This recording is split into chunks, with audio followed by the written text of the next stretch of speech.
Hello and welcome to learn with Hema's class. My dear students, आज हम करने जा रहे हैं स्टैंडर्ड 8 का मराठी सब्जेक्ट और लेसन नंबर 8 गिर्यारोहणाचा अनुभव। इससे पहले कि हम आगे बढ़े बिना टाइम वेस्ट किए, अगर आपको मेरे वीडियोस पसंद आते हैं तो ज़रूर से लाइक भी कीजिए और अगर आप मेरे चैनल के लिए नए हैं तो ज़रूर से इसे सब्सक्राइब कीजिए और अपने दोस्तों के साथ भी शेयर कीजिए। तो बिना कोई वक्त गवाए हम शुरू करते हैं अपना आज का लेसन गिर्यारोहणाचा अनुभव।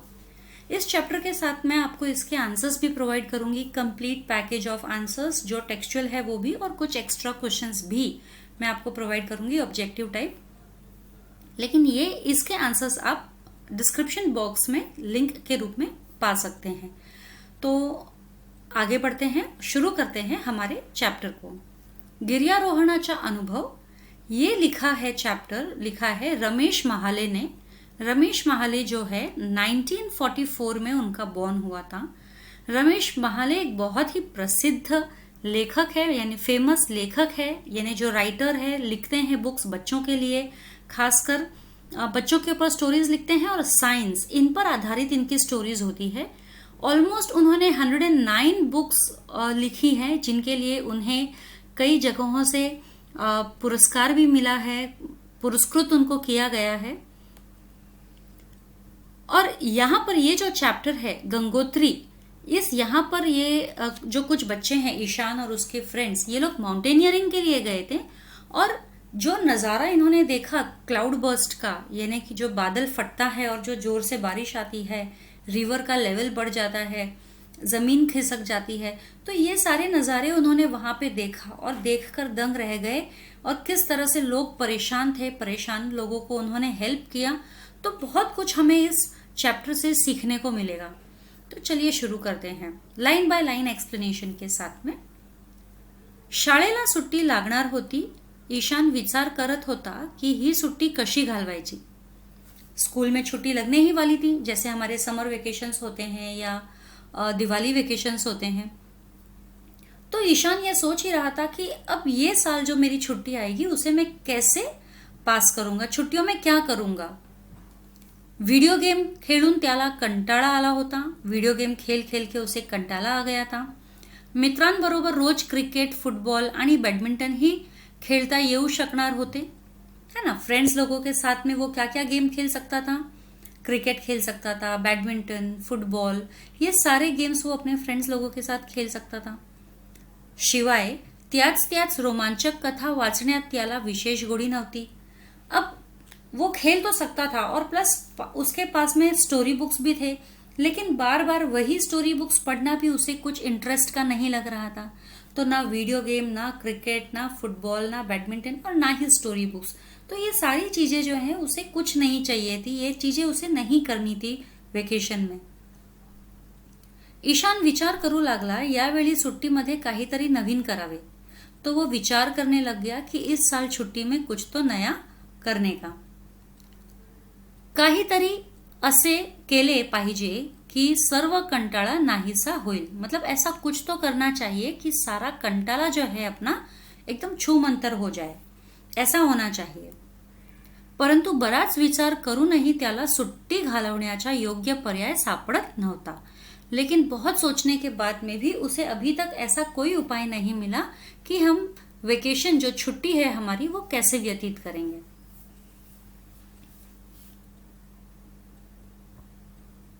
तेवढ्यात त्याला दिलासा मिळणारी घटना घडली। इतने में उसे जैसे मानो कोई बहुत बड़ा रिलीफ मिल गया हो, वैसी एक घटना घटी। त्याला उत्तरकाशीच्या गिर्यारोहण संस्थेकडून आपल्या कंप्यूटरवर एक ईमेल प्राप्त झाला। कहाँ से ईमेल मिला उसको? उत्तरकाशी के एक गिर्यारोहण संस्था से। गिर्यारोहण यानी जो माउंटेनियरिंग इवेंट्स को ऑर्गेनाइज करते हैं, मुहिम या कैंपेन्स को ऑर्गेनाइज करते हैं, ऐसे ऑर्गेनाइजेशन के वहां से उसको कंप्यूटर पे एक ईमेल मिला। तोच ईशानच्या मित्रांनाही पाठवण्यात आला होता और यही ईमेल ईशान के फ्रेंड्स को भी भेजा गया था। गिर्यारोहण संस्थेने त्यांना आपल्या एका मोहीममध्ये सहभागी होण्याचे निमंत्रण पाठवले होते। तो ये जो गिर्यारोहण संस्था था, जो माउंटेनियरिंग इंस्टीट्यूशन था, इसने अपने एक कैंपेन में इन लोगों को, ईशान और उसके फ्रेंड्स को पार्टिसिपेट करने के लिए, सहभागी होण्याचे, है ना, पार्टिसिपेट करने के लिए निमंत्रण भेजा था.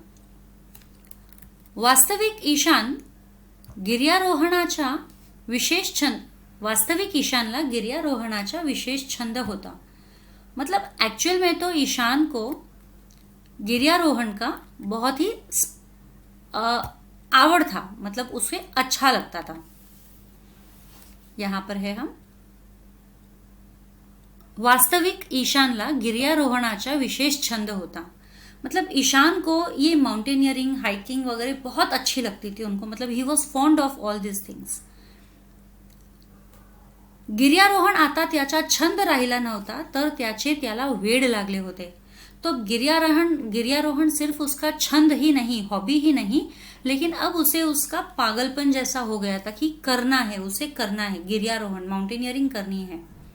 त्याने आपल्या शहरातील एका प्रसिद्ध गिर्यारोहण संस्थेत आधीच प्रवेश घेतला होता आणि उत्कृष्ट प्रशिक्षणातून त्याला गिर्यारोहणातील बऱ्याच बारीक सारीक गोष्टी समझलिया होत्या. एक्चुअली उसको इतना अच्छा लगता है माउंटेनियरिंग ये एज अ हॉबी कि उसने ऑलरेडी अपने सिटी के एक माउंटेनियरिंग इंस्टीट्यूशन में एडमिशन ले रखा था और वहां पर उसने अच्छी खासी उत्कृष्ट प्रशिक्षण यानी कि ट्रेनिंग, बेस्ट ट्रेनिंग उसने वहां पर ली थी माउंटेनियरिंग के लिए. और इतनी अच्छी ट्रेनिंग ली थी कि माउंटेनियरिंग से रिलेटेड बहुत सारी बारीक बारीक बातें जो है उसे पता थी, उसे समझ में आई थी कि हमें कैसे चढ़ना चाहिए, क्या करना चाहिए. त्याचे अनेक मित्रही याच संस्थेत गिर्यारोहण शिकत होते और उसके और भी फ्रेंड्स थे जो इसी इंस्टीट्यूशन में गिर्यारोहण मतलब माउंटेनियरिंग सीख रहे थे आणि त्यांनी ईशान बरोबर पहाडावर अनेक प्रशिक्षण कार्यक्रमात भाग घेतला होता. और ईशान के फ्रेंड्स लोगों ने भी ईशान के साथ में कई सारे माउंटेनियरिंग कैंपेन्स में पार्टिसिपेट किया था. ट्रेनिंग में यानी प्रशिक्षण कार्यक्रमात ट्रेनिंग लेने के लिए कई सारे माउंटेनियरिंग कैंपेन्स में उन्होंने पार्टिसिपेट किया था जहां पर उन्हें ट्रेनिंग मिलती हो. गिर्यारोहणाचा अनुभव खरोखर रोमांचक होता. तो गिर्यारोहण का अनुभव तो वाकई में रोमांचक होता है, एकदम थ्रिलिंग होता है. गिर्यारोहण, माउंटेनियरिंग करना एक बहुत ही अपने आप में ही बहुत थ्रिलिंग है.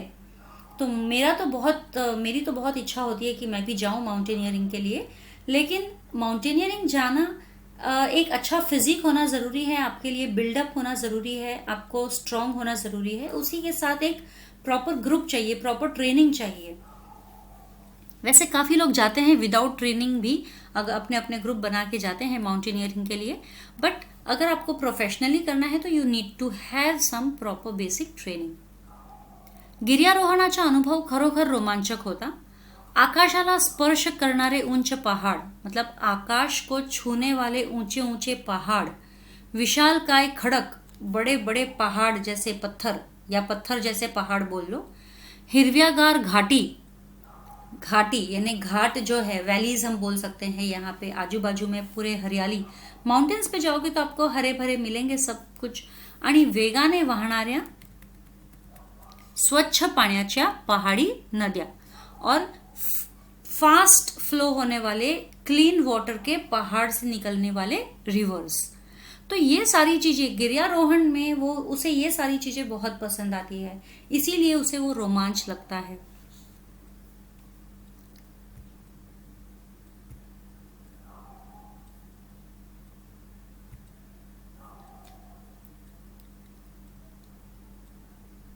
स्वच्छ पाण्याच्या पहाड़ी नदियां ईशान आणि त्याच्या साथीदारांना साथ घालत होत्या.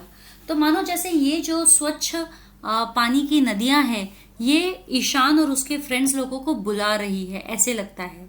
मतलब उन लोगों को ऐसे लगता है कि ये सारी चीजें जैसे ऊंचे पहाड़ है, ये पर्वत है, हरियाली है, घाटी है, नदियां है, ये सब हमको बुला रही है. त्यांना जेव्हा संधी मिळेल तेव्हा ते आवश्यक उपकरणे आणि सामानांची बैग घेऊन गिर्यारोहण करायला जात असत. तो उन लोगों को जब भी संधि मिलती थी, यानी मौका मिलता था, संधि यानी मौका, जब भी उन लोगों को संधि मिलती थी, मौका मिलता था, तब वो जो भी अपने आवश्यक उपकरणे यानी कि नेसेसरी इक्विपमेंट्स, आवश्यक यानी नेसेसरी उपकरण यानी इक्विपमेंट्स। अगर आप माउंटेनियरिंग के लिए जाते हो तो you need to carry some equipments. आपका बैकपैक होना चाहिए, उसके अंदर कुछ इंपॉर्टेंट सामान होने चाहिए, जैसे रोप वगैरह होता है, मेडिसिन, फर्स्ट एड किट होता है, कुछ खाने पीने का सामान, और भी कुछ टेक्निकल चीजें होती है जो आपके पास होने चाहिए टेंट के लिए।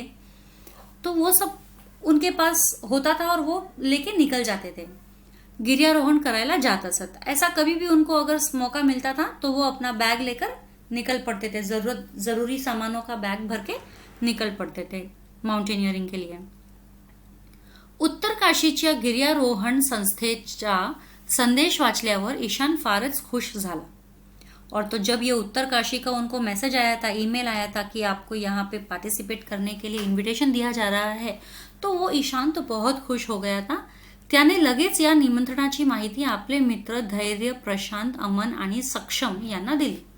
वो इतना खुश हो गया था कि इमीडिएटली उसने इसकी जानकारी जो है अपने फ्रेंड्स, यहाँ पे उसके फ्रेंड्स के नाम है धैर्य, प्रशांत, अमन और सक्षम, ये उसके फ्रेंड्स के नाम है, इनको उसने फटाफट ये इन्फॉर्मेशन दी। सर्वच मित्र फार खुश झाले, सारे दोस्त बहुत खुश हो गए थे। ते जणू सुट्टीत पहाडावर जाण्याची वाटच पाहत होते, ऐसे मानो जैसे वो छुट्टियों में पहाड़ पर जाने का इंतजार ही कर रहे थे। शाळेला सुट्टी लागल्यापूर्वीच त्यांनी पहाडावर जाण्याची तैयारी शुरू केली होती। अब स्कूल में छुट्टियां होने वाली थी, हुई नहीं थी, लेकिन स्कूल की छुट्टियों होने से पहले ही उन्होंने पहाड़ पर जाने की तैयारी जो है पूरी तरीके से शुरू कर दी थी।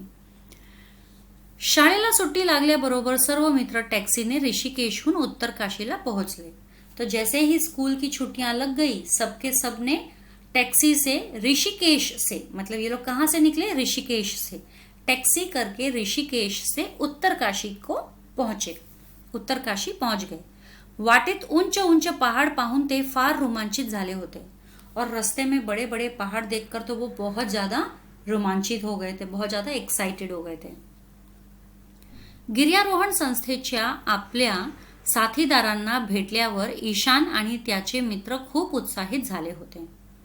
अभी गिर्यारोहण संस्थे में जब वो लोग वहां पर पहुंचे तो वहां पर उनको और भी उनके दूसरे साथी मिले जो माउंटेनियरिंग इंस्टीट्यूशन में उनके साथ हुआ करते थे। मतलब ईशान और उसके फ्रेंड्स का तो ग्रुप है ही, ईशान, धैर्य, प्रशांत, अमन, सक्षम, ये लोग का तो ग्रुप है ही। इसके अलावा ये लोग जब ये माउंटेनियरिंग इंस्टीट्यूशन में सीखते थे तब और भी उनके फ्रेंड्स हुए थे, तो यहाँ पर वो सारे फ्रेंड्स इनको मिल गए।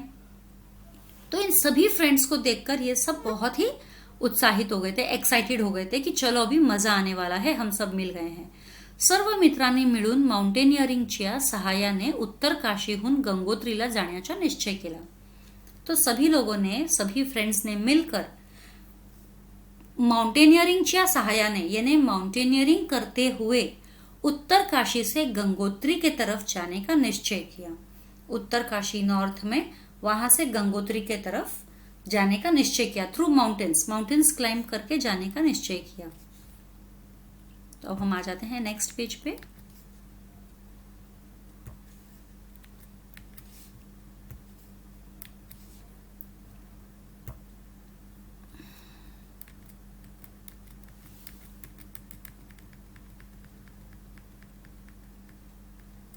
ओके, शुरू करते हैं।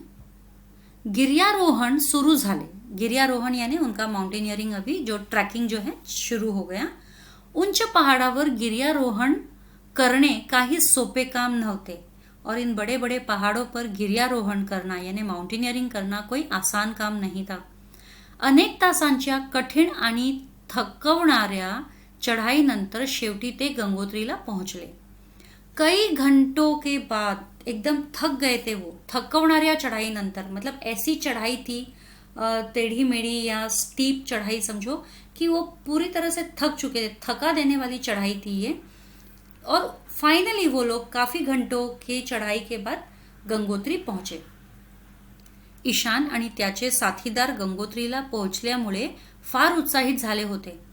ईशान और उसके जो साथीदार थे, क्योंकि वो गंगोत्री पहुंच गए थे इसीलिए वो सब बहुत उत्साहित थे, आणि ते आपला सर्व थकवा विसरून गेले होते और वो सारी थकान भूल चुके थे, क्योंकि उन्होंने माउंटेनियरिंग करके जो ऊपर पहुंचे हैं हिल पे, तो वो हिल का नजारा देखकर वो अपने सारी थकान भूल गए. परंतु गंगोत्रीला पोहोचल्यानंतर त्यांनी जे पाहिले ते काळजाला घर पाडणारे दृश्य होते. लेकिन गंगोत्री पहुंचकर जो दृश्य उन्होंने देखा, जो सीन उन्होंने देखा, वो किसी का भी दिल जो है दहला देने वाला था. मतलब काळजाला घर पाडणारे, दिल दहला देने वाला, बहुत दुख देने वाला ऐसा. पहाडामधून आलेले ढग अकस्मात फुटले आणि गंगोत्रीवर भीषण हाहाकार माजला होता. तो पहाड़ पर से आए हुए जो बादल थे वो अचानक से फूट गए और क्लाउड बर्स्ट जिसे हम कहते हैं, और धय धय धय धय ऐसे सब बहने लगे. ढग अकस्मात फुटले आणि गंगोत्रीवर भीषण हाहाकार माजला होता और सब हाहाकार, सब चिल्लाने लग गए ये वो. पाण्याच्या धोकादायक प्रवाहामुळे मंदिर परिसरच नव्हे तर दुकाने, हॉटेल्स आणि धर्मशाळा उद्ध्वस्त करून टाकल्या होत्या. मतलब पानी का जो ये प्रवाह था, फोर्स था जो, और इतना धोखादायक हो गया था, मतलब एकदम खतरे के निशान से भी ऊपर अब ये रिवर्स जो है बहने लग गई थी. तो इन रिवर्स के वजह से मंदिर के आसपास का परिसर ही नहीं, वहां के आसपास की दुकानें, होटल्स, धर्मशाला जहां पर आप रुकते हो कम फीस में, कम कॉस्ट में या कम पे देकर, वो सब के सब उद्ध्वस्त हो गए थे. उद्ध्वस्त हो गए थे यानी पूरे डिस्ट्रॉय हो गए थे. हाँ, क्योंकि इस पानी के प्रवाह ने इन सबको पूरी तरीके से डिस्ट्रॉय कर दिया था. बरीच घरे आणि गेस्ट हाऊस नदीच्या वेगवान प्रवाहाबरोबर वाहून गेले होते. बहुत सारे घर और गेस्ट हाउसेस ये सब नदी के प्रवाह में बहकर चले गए थे. या भीषण तांडवामध्ये बरेच लोग मृत्युमुखी पडले होते.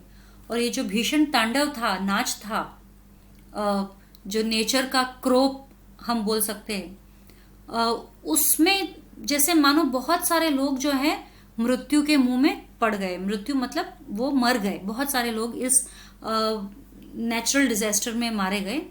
नदी ने रौद्र रूप धारण केले होते और नदी ने भी एकदम रौद्र रूप धारण कर लिया था.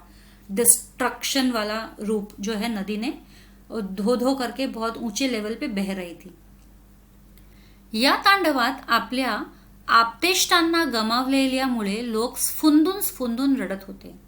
और ये जो डिजास्टर था, तांडव जो था, प्रकोप जो बोल सकते हैं, तो इस डिजास्टर में बहुत सारे लोगों ने अपने अपनों को, आप्तेष्टांना मीन्स रिलेटिव्स, अपने, त्यांना गमावल्यामुळे लोक स्फुंदून स्फुंदून रडत होते, रो रहे थे, जोर जोर से फूट फूट के रो रहे थे. भूस्खलन झाल्यामुळे ठिकठिकाणी अनेक तीर्थयात्री अडकले होते. और भूस्खलन हो गया था, इसके वजह से ठीक ठिकानी जगह जगह पर बहुत सारे तीर्थयात्री जो हैं अटक गए थे. भूस्खलन यानी लैंडस्लाइड. लैंडस्लाइड होने की वजह से रास्ता ब्लॉक हो गया और रास्ता ब्लॉक होने से कई सारे यात्री जो हैं अटक चुके थे. ऐसे न्यूज हम कई बार देखते हैं बारिश के दिनों में, या उस गर्मी के दिनों में भी कई बार आता है कि ये आइस मेल्ट होता है या वहां पे लैंडस्लाइड्स हो गई है नॉर्थन साइड में.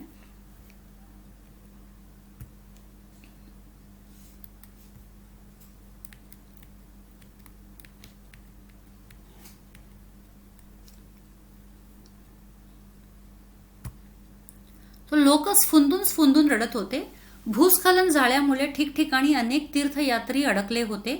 ते बिचारे चारधाम यात्रा करायला निघाले होते. ये तो बिचारे चारधाम यात्रा करने के लिए निकले थे और वो यहाँ पे इस नेचुरल डिजास्टर में फंस चुके थे. ते बिचारे चारधाम यात्रा करायला निघाले होते, परंतु येथे त्यांना सर्वस्व गमवावे लागले होते. लेकिन यहाँ पर तो उनको अपना सर्वस्व यानी अपना सब कुछ गंवाना पड़ा था.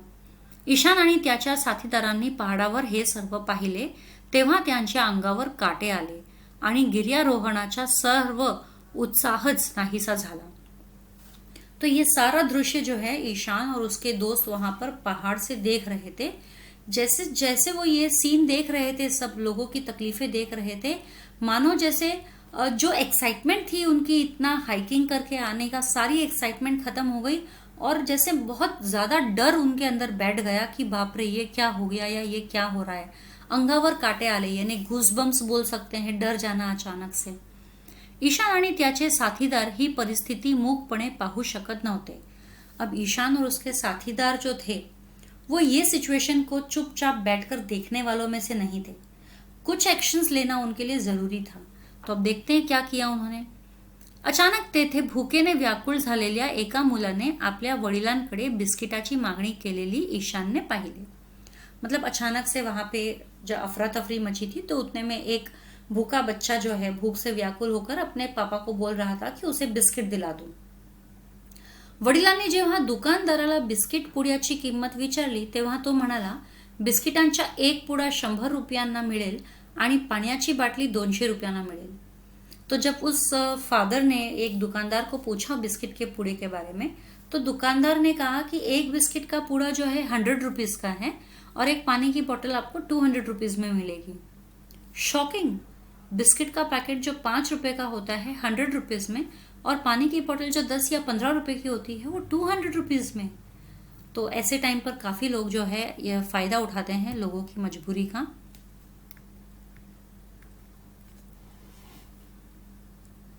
तो अब आगे हम पढ़ते हैं। दूसरा एक हॉटेल मालक जेवणाच्या थाळींची किंमत 2000 रुपये वसूल करत होता। दूसरा एक होटल मालक और था, वो खाने की थाली की कीमत जो है 2000 रुपये वसूल कर रहा था।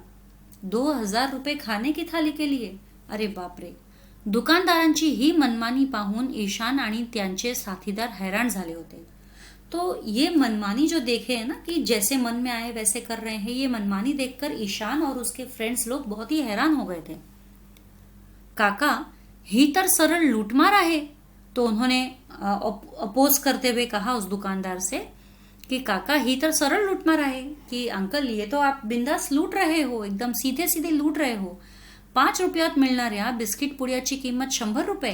हाँ, 5 रुपये में मिलने वाले बिस्किट की कीमत 100 रुपया आणि 15 रुपयांच्या पाण्याच्या बाटलीची कीमत 200 रुपये और 15 रुपये में मिलने वाली बोतल की कीमत क्या 200 रुपये?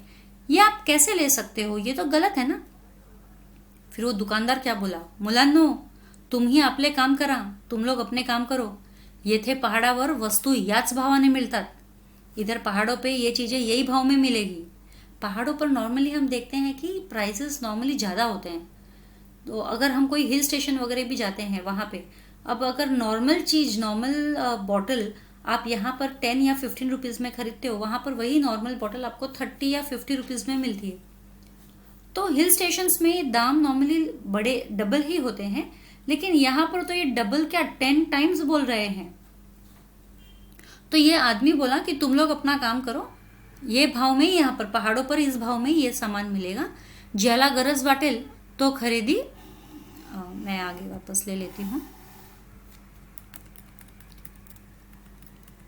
ज्याला गरज वाटेल तो खरेदी करेल, जिसको गरज होगी वो खरेदी करेगा, दुकानदार रागाने म्हणाला, गुस्से में बोला। ईशान आणि त्यांचे साथीदार गप्प बसले। अब वो दुकानदार ने इतने गुस्से में बोला तो बेचारा ईशान और उसके फ्रेंड्स लोग हैं वो चुप हो गए। त्यांनी अडचणीत सापडलेल्या यात्रेकरूंना मदत केली। तो उन्होंने उस दुकानदार से तो कुछ नहीं कहा, लेकिन वहां पर जितने भी लोग फंसे हुए थे, अडचणीत सापडलेल्या, अडचणीत यानी कि मुसीबत में फंसे हुए, अडचणीत सापडलेल्या यात्रेकरूंना मदत केली। मुसीबत में फंसे हुए यात्रेकरू को यानी ट्रैवलर्स को, पिलग्रिम्स को, यात्रेकरू यानी कि ट्रैवलर्स, पिलग्रिम्स, उनकी मदद की। अभी कैसे कैसे मदत की? जखमी यात्रेकरूंवर प्रथमोपचार केले। जो जख्मी थे यानी जिन्हें चोट वगैरह लगी थी, तो उनके ऊपर प्रथमोपचार यानी कि फर्स्ट एड किट। त्यांची मलमपट्टी केली, मतलब उनको दवाई पट्टी जो भी जरूरत थी वो की आणि औषधे दिली और उनको मेडिसिन्स दी। हरवलेल्या यात्रेकरूंचा शोध घेण्यासाठी त्यांनी मदत केली। और अगर किसी के कोई रिलेटिव्स है जो खो गए हैं इस अफरा तफरी में, तो उनको ढूंढने में उन्होंने उनकी मदत की। आणि भुकेल्या मुलांना आपल्या बरोबर आणलेली फळे, बिस्किटे व पाण्याच्या बाटल्या दिला। और जो भूखे बच्चे थे उनको उन्होंने अपने तरफ से, यानी कि जब गिरियारोहण के लिए आते हैं तो अपने बैकपैक में काफी चीजें रखते हैं ना, तो उसमें खाने पीने की चीजें भी होती है, तो अपने पास से उन्होंने बिस्किट्स, फ्रूट्स, पानी की बोतलें, ये सब अपने पास से निकाल के उनको बच्चों को दी। संध्याकाळ झाली होती। ईशानला आता खूप भूक लागली होती। अब शाम हो गई थी। सभी को हेल्प करते करते, और अब ईशान को बहुत भूक लगी थी. त्याच्या साथीदारांनाही भूक लागली होती. उसके साथीदारों को भी बहुत भूक लगी थी. त्यांनी विश्रांतीची गरज जाणवत होती. है ना, त्यांना विश्रांतीची गरज जाणवत होती. उनको भी जैसे मानो आराम चाहिए था, क्योंकि काफी थक चुके थे. एक तो पहले माउंटेन्स चढ़कर आए थे वो लोग, और प्लस वहां पर आते ही उन्होंने लोगों की हेल्प करनी चालू कर दी थी. तो अब उन्हें भूक भी लग रही थी और उन्हें बहुत थकान भी महसूस हो रहा था. पहाडाच्या कडेला एक हॉटेल सारखे घर दिसल्यावर ते मोठ्या आशेने घर मालकाकडे गेले आणि म्हणाले, काका, आम्हाला खाण्यासाठी थोडे अन्न आणि रात्रभर मुक्काम करण्यासाठी एखादी खोली देऊ शकाल. अब वो थके हुए थे. उनको एक पहाड़ के एक कोने में वहां पर एक होटल जैसा घर दिखा. तो वहां वो गए और होटल मालिक से उन्होंने कहा कि काका, क्या हमको यहाँ पर खाने के लिए थोड़ा सा अनाज और रहने के लिए एक कमरा मिलेगा क्या? आप दे सकोगे क्या? तो मकाल जो मालिक था, होटल का मालिक, हो, परंतु जेवणासाठी 10,000 आणि खोलीचे भाडे 15,000 रुपये द्यावे लागेल. दुकानदार काहीशा रुक्ष स्वरात म्हणाला. रुक्ष मतलब थोड़ा सा रूढ़ होकर. रुक्ष मीन्स ऐसा थोड़ा सा रूढ़ होकर बोलना किसी को. तो उसने क्या कहा कि हाँ मिलेगा, लेकिन खाने के लिए आपको 15,000 रुपीज देना पड़ेगा और रहने के लिए यहाँ पे 10,000 रुपीज देना पड़ेगा. तो सबके सब एकदम भौचक्के हो गए कि अरे इतना रुपीज हम कैसे देंगे. हाँ, खाने के लिए 10,000 और खोली के लिए, रूम के लिए 15,000 रुपये देने पड़ेंगे. दुकानदार काहीशा रुक्ष स्वरात म्हणाला, एकदम थोड़ा सा कडक स्वर में, या रूड हम बोल सकते हैं. हे ऐकून ईशान म्हणाला. तो ये सुनकर ईशान क्या बोला, परंतु काका, जेवणाची ही किंमत आणि खोलीचे भाडे फार जास्त आहे. तो बोला कि लेकिन काका, ये खाने की कीमत और रहने की जो कीमत है वो तो बहुत ज़्यादा है. तो वो आदमी क्या बोलता है, मुला, जीव वाचवण्यासाठी ही किंमत तर काहीच नाही. जरा विचार कर, जर भूक लागल्यावर तुम्हाला जेवण मिळाले नाही आणि रात्रभर खुल्या आकाशाखाली झोपावे लागले तर तुमचे काय हाल होतील. तो वो बोला, बच्चा, जान बचाने के लिए तो ये कीमत कुछ भी नहीं है. जरा सोचो, अगर तुमको भूख लगी और तुमको खाना नहीं मिला और रात भर इस खुले आकाश के नीचे तुमको सोना पड़े तो तुम्हारी क्या हालत होगी. तेवढ्यात अचानक मोठा आवाज आला. उतने में एक बहुत बड़ा आवाज आया. ईशान आणि त्याचे साथीदार आपापसात विचार विनिमय करत होते. अचानक पहाडावरील एक घर मोठा आवाज होऊन खाली कोसळले. सर्वजण पडलेल्या घरात दाबले गेले. अब उतने में जब ये लोग आपस में डिसाइड कर ही रहे थे कि क्या करना है, एक बहुत बड़ा आवाज आया. ईशान आणि त्याचे साक्षीदार आपापसात विचार विनिमय. साक्षीदार मतलब कि जो उसके फ्रेंड्स लोग, साथीदार जो उसके फ्रेंड्स लोग थे, ये लोग आपस में विचार विमर्श कर ही रहे थे, डिसीजन ले ही रहे थे कि क्या करना चाहिए, कि अचानक पहाड़ पर से एक बड़े से घर के गिरने की आवाज आई. जैसे मानो एक लैंडस्लाइड होता है ना, पूरा का पूरा घर गिर गया था और उसमें सारे के सारे लोग जो है दब गए. घर के साथ ही सारे के सारे लोग भी नीचे गिर गए. ईशान आणि त्याचे साथीदार सर्व काही विसरून कामाला लागले. अब जब ईशान और उसके फ्रेंड्स लोगों ने ये देखा कि घर कैसे लैंडस्लाइड में गिरा है, सारे के सारे लोग गिर गए, तो इन लोगों ने बाकी सब भूलकर वापस से उन लोगों की मदद करने की सोची. अब घरात राहणारे लोक देवदारच्या झाडात अडकले होते. घर में रहने वाले लोग जो हैं वो देवदार यानी डिओडर, DEODAR, डिओडर के झाड़, जो कोन शेप के झाड़ होते हैं, नॉर्मली हिली एरियाज में, ऋषिकेश साइड में वहां पर पाए जाते हैं, गंगोत्री ऋषिकेश में. तो उस झाड़ पर ये अटक गए थे. त्याने गिर्यारोहण, देवदार झाडात अडकले होते. ईशानला अशा परिस्थितीचा चांगला अनुभव होता. ईशान को तो इस टाइप के सिच्युएशंस का बहुत अच्छा एक्सपीरियंस था. त्याने गिर्यारोहण संस्थेत पहाडावरून खाली पडलेल्या लोकांना बाहेर काढण्याचे खास प्रशिक्षण घेतले होते. क्योंकि उसने जो अपने सिटी में जब उसने माउंटेनियरिंग इंस्टीट्यूशन में ट्रेनिंग ली थी, तब उसने ये ट्रेनिंग स्पेशली ली थी कि कोई अगर इंसान पहाड़ पर फंस जाए, गिर जाए, खाई में गिरने जैसी हालत में है, तो पहाड़ से नीचे उतरकर उनकी कैसे मदद कर सकते हैं, ये ट्रेनिंग उसने बहुत अच्छी तरीके से ली थी. तो त्याने गिर्यारोहण संस्थेत पहाडावरून खाली पडलेल्या लोकांना बाहेर काढण्याचे खास प्रशिक्षण घेतले होते. तो जाड व मजबूत दोराच्या सहाय्याने खाली उतरला. तो वो जाड़े और मजबूत डोरी के मदद से नीचे उतरा आणि अडकलेल्या त्या सर्वांना बाहेर काढले. मतलब उसने रस्सी के सहारे वो नीचे उतरा, जाड़ी और मजबूत रस्सी के सहारे, और जितने भी लोग अडके हुए थे, फंसे हुए थे, उन सबको बाहर निकाला. ईशान व त्याच्या साथीदारांना ती रात्र पहाड़ावर घालवावी लागली. ईशान और उसके जितने भी फ्रेंड्स थे उन लोगों को वो रात उस पहाड़ पर ऐसे ही बितानी पड़ी. तो त्यांनी आपल्याबरोबर नायलॉनचा तंबू आणला होता. उन्होंने अपने साथ में नायलॉन का तंबू, टेंट, यानी कि जैसे माउंटेनियरिंग करते हैं तो वो लोग अपने साथ टेंट का सामान तो रखते ही है. तो ईशान व त्याच्या साथीदारांना ती रात्र पहाडावर घालवावी लागली. त्यांनी आपल्याबरोबर नायलॉनचा तंबू आणला होता.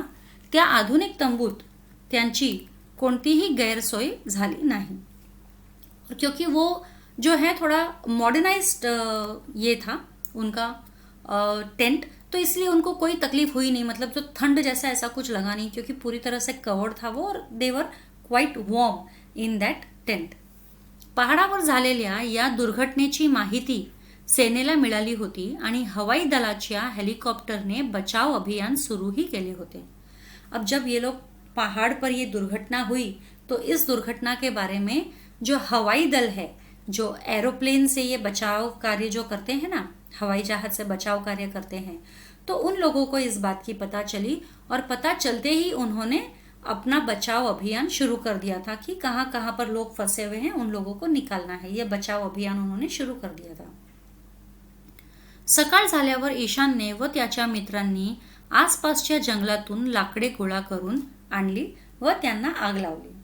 अब जैसे ही सुबह हुई तो ईशान और उसके फ्रेंड्स ने आसपास के एरिया से लकड़ियां जमा करी. आसपास के एरिया से लकड़ियां जमा करके उन्होंने उनको जमा करके वहां पे जलाया पहाड़ पर, और उससे बहुत धूप होने लगा, धुआं उडने लगा, खूप धूर झाला, मतलब बहुत सारा धुआं उडने लगा. हा हवाई दलाच्या हेलिकॉप्टरसाठी एक संकेत होता. और ये धुआं जो है हवाई दल का जो एरोप्लेन होता है उनके लिए एक संकेत था, मैसेज था.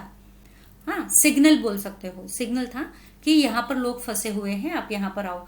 नॉर्मली कहीं पर भी अगर ऐसे बचाव कार्य चलता है ना, तो ऐसा ही कुछ सिग्नल देना पड़ता है, तो ही, नहीं तो आसमान से पता नहीं चलेगा ना कहाँ पर इंसान फंसे हुए हैं.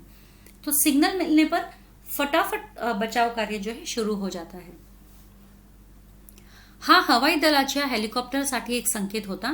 योगायोगाने एक हेलिकॉप्टर धूर पाहून खाली आले. योगायोगाने ने नसीब से एक हेलिकॉप्टर ने वो उस धुएं को देखा और वो नीचे आया. वह पहाड़ाच्या वर घिरट्या घालू लागले, और पहाड़ के ऊपर वो ऐसे गोल गोल घूमने लग गए. घिरट्या यानी गोल गोल घूमना. हवाई दलाच्या जवानांनी पहाडावर अडकलेल्या यात्रेकरूंना, ईशान व त्याच्या साथीदारांना पाहिले. तो जो हवाई दल के जितने जवान थे उन्होंने वहां पर पहाड़ पर अड़के हुए लोगों को देखा, ईशान और उसके साथियों को देखा. तो ईशान व त्यांच्या साथीदारांनी यात्रेकरूंना हेलिकॉप्टरपर्यंत पोहोचवायला हवाई दलाच्या जवानांना मदत केली. तो ईशान और उसके साथीदारों ने क्या किया, जितने भी लोग फंसे हुए थे उनको, हवाई दल के जो मेंबर्स आए थे बचाव कार्य के लिए, उनको हेल्प किया और सभी लोगों को हवाई जहाज तक पहुंचाने में मदत की. हवाई दलाच्या हेलिकॉप्टरने सर्वांना सुरक्षित ठिकाणी पहुंचवले होते, और फिर हवाई दल के हेलिकॉप्टर्स ने सभी लोगों को प्रॉपर उनके सेफ प्लेसेस पर पहुंचा दिया. हवाई दलाच्या अधिकाऱ्यांना जेव्हा ईशान व त्याच्या साथीदारांचे बहादुरीचे कार्य समजले तेव्हा त्यांची सर्वांची प्रशंसा केली. और जब इन लोगों को पता चला कि ईशान और उसके फ्रेंड्स ने किस तरीके से लोगों की हेल्प की है, यहाँ पे मुसीबत में पड़े हुए लोगों की हेल्प की है, तो उन्होंने उनकी बहुत तारीफ की. हवाई दल के सैनिकों ने बहुत तारीफ की ईशान और उसके फ्रेंड्स की. एवढेच नव्हे तर त्यांनी या मुलांना वीर पदक मिळावे म्हणून राष्ट्रपतींकडे शिफारस केली. और इतना ही नहीं, इन बच्चों को ब्रेवरी अवार्ड भी मिलना चाहिए. इसके लिए उन्होंने राष्ट्रपति पदक के लिए भी, राष्ट्रपति के अवार्ड के लिए भी राष्ट्रपति से इन्होंने सिफारिश की कि इन बच्चों को, इन्होंने इतना हेल्प किया है लोगों को, तो इन बच्चों को अवार्ड मिलना चाहिए. तिकडे ईशान आणि त्याचे साथीदार पहाडावर झालेल्या दुर्घटनेनंतर सुरक्षित घरी पोहोचले.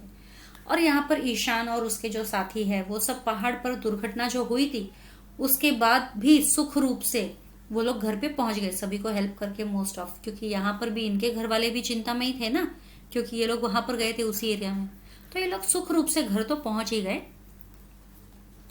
गिर्यारोहणाचा हा अनुभव त्यांच्यासाठी कायम स्मरणात राहणार होता.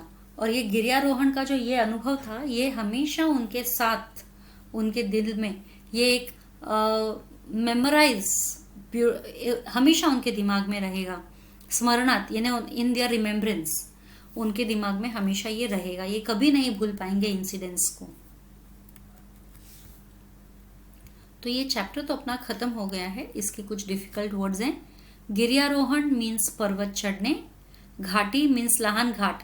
लहान घाट मतलब आप जो स्लोप पे चढ़ते हो ना उसी को घाटी कहते हैं. जब हम स्लोप पे चढ़ते हैं टर्न टर्न टर्न मारते हुए तो उसी को घाटी कहते हैं. काळजाला घर पड़ने यानी प्रचंड दुख होने, दिल बैठ जाना जो मैंने कहा था. रौद्र रूप यानी भयानक रूप. स्फुंदून स्फुंदून यानी हुंदके देऊन, मतलब सिसक सिसक के, जोर जोर से, फूट फूट के ऐसा. भूस्खलन यानी जमीन खचणे, लँडस्लाइड. अंगावर काटे येणे यानी प्रचंड भीती वाटणे यानी गुजबम्स आना, फ्राइटेंड फील करना. मनमानी करणे यानी मनाला वाटेल तसे वागणे. हैरान करणे यानी त्रासून जाने. तो ये जो था हमारा पूरा चैप्टर का एक्सप्लेनेशन था line by line. I hope आप लोगों को अच्छा लगा होगा, समझ आया होगा. इसके आंसर्स के लिए आप डिस्क्रिप्शन बॉक्स में लिंक देख सकते हैं, सारे आंसर्स आपको मिल जाएंगे. जल्दी मिलेंगे अगले लेसन में, अगले सेशन में. तब तक के लिए stay safe, stay secure. Thank you.